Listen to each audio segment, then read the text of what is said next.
we are about to launch a new £2 coin that's going to general circulation.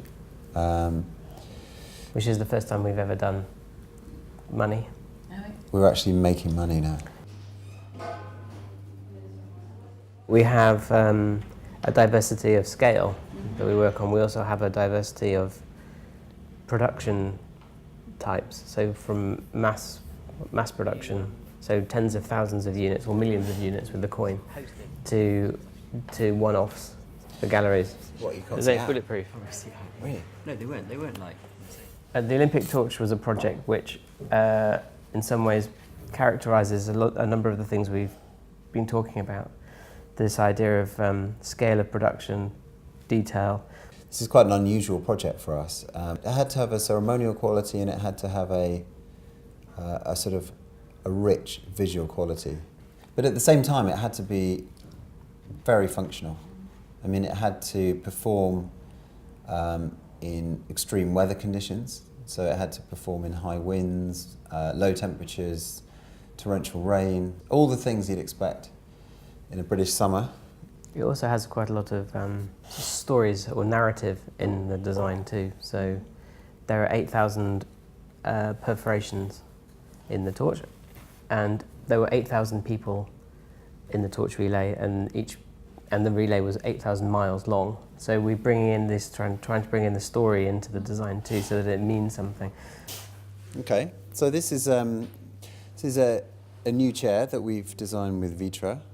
It's in fact our first project with Vitra, and the thing about this chair is it has two positions.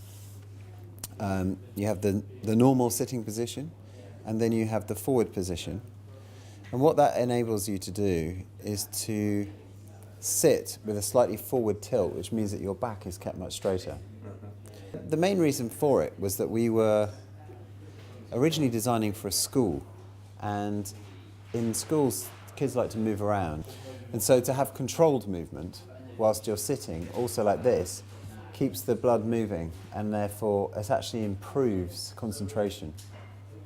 This is a new table that we have launched with B&B Italia, and you'll be able to see it in our exhibition at Les Objets, and it's called the Tobi Ishi table, which is Japanese for flying stones. We were asked to design a round table, and so we started off imagining a table with some sort of pedestal base. And actually, after about 40 different variations, we realised that pretty much every pedestal table that could be designed had already been designed. And so we realised it was an opportunity for us to do something which was more sculptural.